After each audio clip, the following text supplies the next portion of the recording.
Purification ecological ప్యూరిఫికేషన్కు BRS ప్రభుత్వం శ్రీకారం చుట్టింది. దాన్ని మీరు కొనసాగిస్తే సంపూర్ణమైన మద్దతు ఇస్తాం. మూసీలో మురికి నీరు ప్రవహించద్దు, మూసీ దిగువన ఉండేటువంటి రైతాంగానికి స్వచ్ఛమైన నీరు వెళ్ళాలి. దానికి మేము అనుకూలం, అది మీరు చెయ్యండి. కానీ యాస్థెటిక్ బ్యూటిఫికేషన్ ముసుగులో రియల్ ఎస్టేట్ వ్యాపారాన్ని మాత్రమే మేము వ్యతిరేకిస్తున్నాం. So government has to clarify, మీరు ఎకలాజికల్ ప్యూరిఫికేషన్ చేస్తారా, యాస్థెటిక్ బ్యూటిఫికేషన్ ముసుగులో పేదల ఇల్లు కూలుస్తారా? This is our straight question. Musi మీద చిత్తశుద్ధి ఉంటే మొట్టమొదలే పేదల ఇళ్ళ మీద పడతారా? ఇప్పుడు వికారాబాద్ నుంచి మొదలుకుంటే దాదాపు 100 కిలోమీటర్లు అనేక పరిశ్రమలు, గ్రామాలు, పట్టణాలు, వాళ్ళంతా కాలుష్యం దాంట్లోకి వస్తుంది. First you have to arrest that. అది ఆపకుండా మూసీ బ్యూటిఫికేషన్ ఎట్లయితుంది, ప్యూరిఫికేషన్ ఎట్లయితుంది? వికారాబాద్ నుంచి స్టార్ట్ చేయండి మీరు. అసలు ఆ వికారాబాద్ దగ్గర ఎస్టీపీ పనిచేస్తలేదు నీ గవర్నమెంట్ వచ్చినప్పటి నుంచి. వికారాబాద్ మురికంతా ఇళ్ళకే కలుస్తుంది. అసలు దాన్ని పట్టించుకోకుండా ఎంతసేపు పేదల ఇండ్లు కూలుస్తా, పేదల భూములు నేను ఆక్రమణ చేస్తా, ఎక్వైర్ చేస్తా, ఎందుకు పేదలు ఎంట పడ్డావు?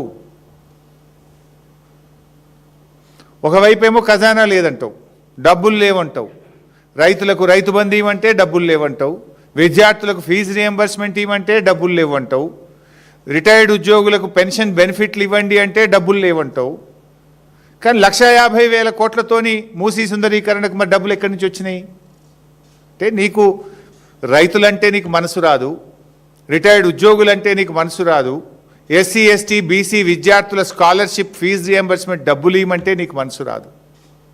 ఎందుకంటే ఇక్కడ కమిషన్లు రావు. ఈ 1,50,000 కోట్ల రూపాయలతోని నీ కమిషన్లు, నువ్వు రియల్ ఎస్టేట్ రూపంలో నీ లూటిఫికేషన్ ఇక్కడ వస్తుంది కనుక దీని ఎంటబడ్డవు. నువ్వు నీ ప్రాధాన్యతలు రైతులు కాదు, నీ ప్రాధాన్యతలు విద్యార్థులు కాదు, నీ ప్రాధాన్యతల్లో ఉద్యోగులు, రిటైర్డ్ ఉద్యోగులు లేరు. ఇంకో దిక్కు పైసలు లేవంటావు, మిస్ వరల్డ్ పోటీలకు 100 కోట్లు ఖర్చు పెడతావు, 100 కోట్లు పెట్టి నీ క్యాంప్ ఆఫీస్ కట్టుకుంటావు, 100 కోట్లు ఖర్చు పెట్టి ఫుట్బాల్ షోకులు తీర్చుకుంటావు, 100 కోట్లు ఖర్చు పెట్టి ఇతర రాష్ట్రాల్లో పేపర్ అడ్వర్టైజ్మెంట్లు ఇచ్చుకుంటావు, 1,00,000 కోట్లు ఖర్చు పెట్టి మూసీ బ్యూటిఫికేషన్ చేస్తా అంటావు, 1,00,000 కోట్లు ఖర్చు పెట్టి ఫ్యూచర్ సిటీ కడతా అంటావు. మరి వీటన్నిటికీ పైసలు ఉంటాయి కానీ పేద విద్యార్థులకో, రైతులకో, మహిళలకో మహాలక్ష్మి ఇవ్వడానికో దానికి ఎందుకు డబ్బులు ఉండయి? అంటే నీ ప్రియారిటీస్ వేరు. నీ ప్రాధాన్యతల్లో రైతులు లేరు, ఎస్సీ ఎస్టీ బీసీ విద్యార్థులు లేరు, నీ ప్రియారిటీలో ఉద్యోగులు లేరు, మహిళలు లేరు. ఇవాళ నువ్వు ఇంత అర్జెంటుగా 5 స్టార్ హోటల్లో అయ్యాలో ఏదో పీపీటీ అంటున్నావు, డిపిఆర్ అంటున్నావు, అది కూడా క్లారిటీ లేదు, గందరగోళం అంతా. అసలు చర్చ జరగాల్సింది ఎక్కడ? మూసీ పరివాహక ప్రాంతంలో ఉన్న ప్రజల మధ్య చర్చ జరగాలి. ఆ ప్రజలలో ఉన్న భయాందోళనలు తొలగించాలి, ఆ ప్రజలకు ఉన్నటువంటి అనుమానాలను నివృత్తి చేయాలి. అంతా ఆగమాగం, సగం సగం, ఏది సరిగా ఉండదు. నీది అన్ని అబద్ధాలు, Goebbels Goebbels Goebbels. Revanth Reddy కాదు, గోబల్స్ రెడ్డి నువ్వు. నేను ఆధారాలతో సహా చెప్తా, ఉత్త మాటలతో. ఎన్నడన్నా దేవుని మీద ఒట్టు పెట్టి కూడా మాట తప్పినవు నువ్వు. మొన్న మిర్యాలగూడలో మున్సిపల్ ఎన్నికల్లో పోగానే మున్సిపల్ ఎన్నికల తెల్లారే రైతు బంధు పైసలు వేస్తా అని కూడా మాట తప్పినవు. నువ్వు మనిషిగా ఒక మాట మీద ఉండేటువంటి ఇది నీకు జీవితంలో లేదు, రాదు. నీకేదో వెనకటి శాపం ఉన్నట్టుంది. నిజాలు మాట్లాడడు రేవంత్ రెడ్డి అనే ఒక శాపం మీద ఉన్నట్టుంది. అబద్ధాలు తప్ప నువ్వు ఎన్నడూ జీవితంలో నిజాలు మాట్లాడవు. నువ్వు మూసీని నిజంగా శుద్ధి చేయాలి, మూసీలోని మురికిని పారదోలాలంటే నువ్వు ఎస్టీపీలు ఫస్ట్ ఫాస్ట్ గట్టు. గోదావరి నీళ్ళని తెచ్చి, కాళేశ్వరం నీళ్ళని తెచ్చి మూసీలో నీళ్లు వెయ్యి.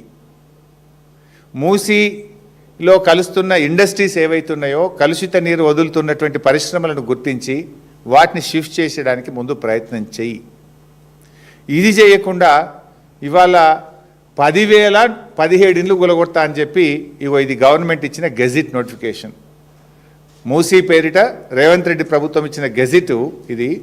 10,017 ఇండ్లు కూలగొడతాము, 3,279 ఎకరాల భూమిని సేకరిస్తాము అని ఇది రేవంత్ రెడ్డి ప్రభుత్వం ఇచ్చినటువంటి గెజిట్.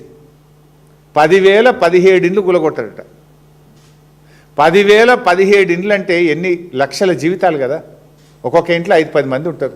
ఒక్కొక్క ఇల్లు 3 అంతస్తులు ఉంటుంది. ఫస్ట్ ఫ్లోర్లు ఉంటారు, సెకండ్ ఫ్లోర్లు ఉంటారు, థర్డ్ ఫ్లోర్లు ఉంటారు. అంటే 1,00,000 జీవితాల్ని కూలుస్తా అంటున్నావు నువ్వు. ఇప్పటికే హైడ్రా పేరు మీద 1,00,000 జీవితాలు కూల్చినావు. ఇప్పుడు మూసీ పేరు మీద ఇంకో 1,00,000 జీవితాలు కూల్చడానికి నువ్వు తయారైనవు. It is the government gazette, నేను చెప్తలేను. 10,017 ఇండ్లు. గాంధీ విగ్రహం పెట్టడానికి 10,017 ఇండ్లు కూల్చడం అవసరమా? మూసీ నదిని శుద్ధి చేయడానికి ఈ 10,017 ఇండ్లు కూల్చడం అవసరమా? మూసీ శుద్ధి చేయడానికి ఈ 3,279 ఎకరాల భూసేకరణ అవసరమా? అసలు ఏంది, నువ్వు మూసీ శుద్ధి చేస్తావా, రియల్ ఎస్టేట్ వ్యాపారం చేస్తావా? మూసీ శుద్ధి చేయడానికి 3,279 ఎకరాలు ఎందుకు మేము అడుగుతా ఉన్నాం. అంటే నీకు ఒక విజన్ లేదు, నీకు ఒక ప్రణాళిక లేదు, నీదంతా రియల్ ఎస్టేట్ వ్యాపారం. రియల్ ఎస్టేట్ దందా కోసమే పాపం పేద మధ్యతరగతి ప్రజల ఇండ్ల మీద పడ్డావు నువ్వు. నీదంతా కూడా దోపిడి వ్యవహారం. ఇవాళ నీ గెజిటే చెప్తుంది కదా. ఇవాళ మనం రోజు ఈ గత నెల రోజుల నుంచి టీవీ చూస్తూ ఉంటే అక్కడ గల్ఫ్లో యుద్ధం జరుగుతూ ఉంది. ఇరాన్ గల్ఫ్ యుద్ధంలో అక్కడ రాకెట్లు పడతా ఉంటే, ఇండ్లు కూలిపోతూ ఉంటే మనకు బాధ అవుతూ ఉంది. ఆ యుద్ధంలో అక్కడ బాంబులతోని ఇండ్లు కూలిపోతూ ఉంటే ఇక్కడ రేవంత్ రెడ్డి ఏమో బుల్డోజర్లు పెట్టి ఇండ్లు కూలుస్తూ ఉన్నాడు. హైడ్రా పేరిట, మూసీ పేరిట. ఏ యుద్ధం లేదు కానీ రేవంత్ రెడ్డి బుల్డోజర్లు ఇక్కడ పేదల ఇండ్లు కూలుస్తూ ఉన్నాయి. పేదల మీద రేవంత్ రెడ్డి బుల్డోజర్లతో యుద్ధం చేస్తూ ఉన్నాడు. ఇది 10,017 ఇండ్లు కూల్చుడేంది?